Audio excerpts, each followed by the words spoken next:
சோகமாக இருந்தாலும் சோகம் தான். பட் ஆனால் வந்து இதுக்கு பின்னாடி இதெல்லாமே ஒரு செப்பரேட் எமோஷன்ஸாக இல்லாமல் இது எல்லாமே இட்ஸ் பிகாஸ் ஆஃப் ஒன். இது எல்லாமே சம்திங் விச் நான் என்ன நினச்சிட்டு இருந்தேன்னா, நம்மளுக்கு கோவம் வந்துச்சுன்னா எக்ஸ்பிரஸ் பண்ணணும், இல்லாட்டி நம்மளால் நம்ம கோவத்தை கண்ட்ரோல் பண்ணால் நம்மளோட எமோஷன்ஸ் கண்ட்ரோல் பண்ணுறது is a good thing, because we are not hurting others by letting out our எமோஷன்ஸுங்கிற மாதிரி வந்து.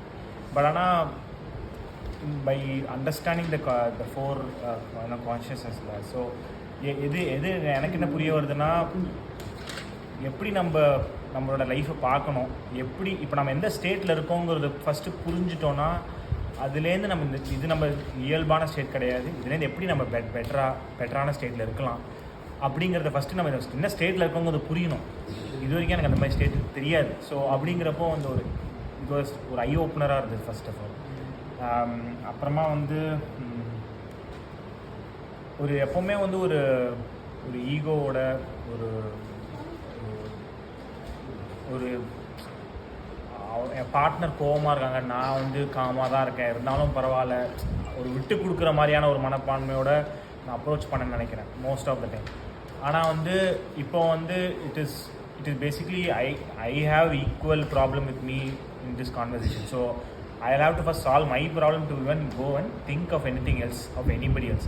ஸோ அந்த ஒரு தாட் ப்ராசஸ் வந்து எனக்கு ஒரு முளைச்சிருக்கு. அப்புறமா வந்து again மைண்ட்ஃபுல் ஆக்ஷன்.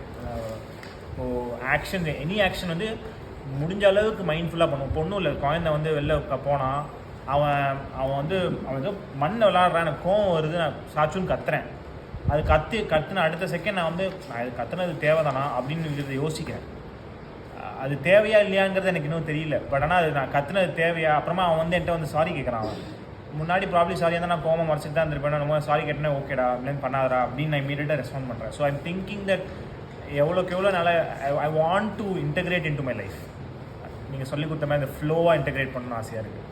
அது இன்டெகிரேட் பண்ணி எப்படி நம்ம லைஃப் எப்படி இருக்குங்கிறத வந்து எவ்வளோ பியூட்டிஃபுல்லாக இருக்குங்கிறத பார்க்கணும்னு ஆசையாக இருக்குது. தேங்க்யூ.